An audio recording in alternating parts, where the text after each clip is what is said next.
හයවන සතියේ උරුවෙල් ජනපදයේ නීරංජරා ගම්තෙර මුචලින්ද හිවත් මිදෙල්ල රුක්සිවනී වැඩ සිටි සීක. ඉතා රමණීය පරිසරයක සම්වත් සෝය විඳිමින් උන්වහන්සේ එහි වැඩ සිටියා.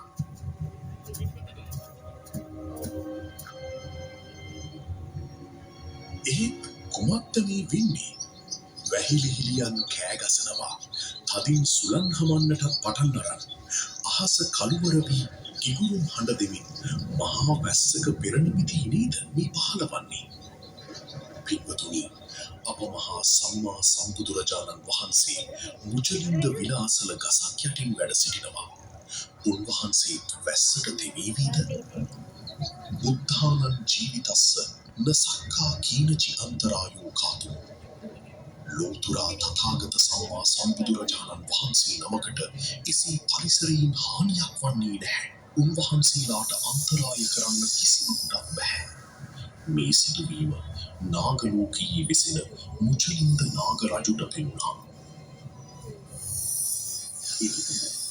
මුචලින්ද නාගරාජයා තමන්ගේ භවනයේ පිලා විශාල නාගයෙකුගේ වේශයක් මවාගෙන මනුෂ්‍ය ලෝකයේ මුචලින්ද විලාසලට පැමිණියා.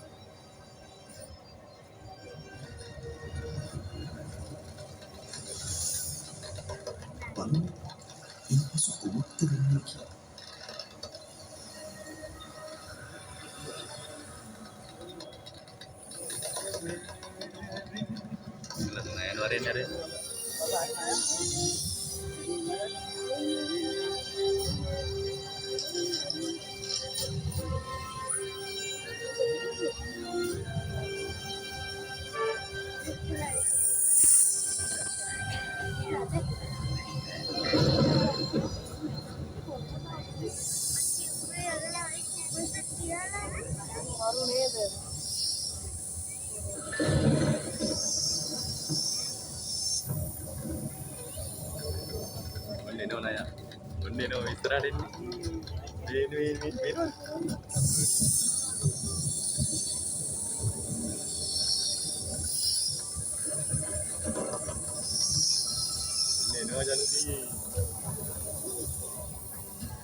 වහින්න ඉස්සෙල්ලා යාට තේරුණා. තේරුණාද? දවස් 7ක් එක දිගට වහිනවා කියලා.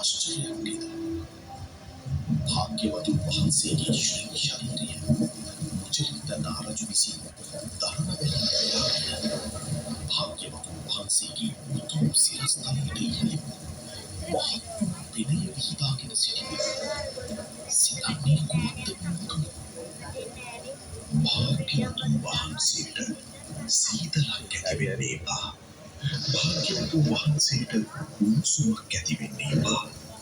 භාග්‍යවතුන් වහන්සේට ලේගොඩ මැසි මතුරුවාදීන්ගෙන් අමුසුලම් සර්පාදීන්ගෙන් නපුරු පහසක් නම් වෙන්න එපා කියලයි. සාදු සාදු සාදු.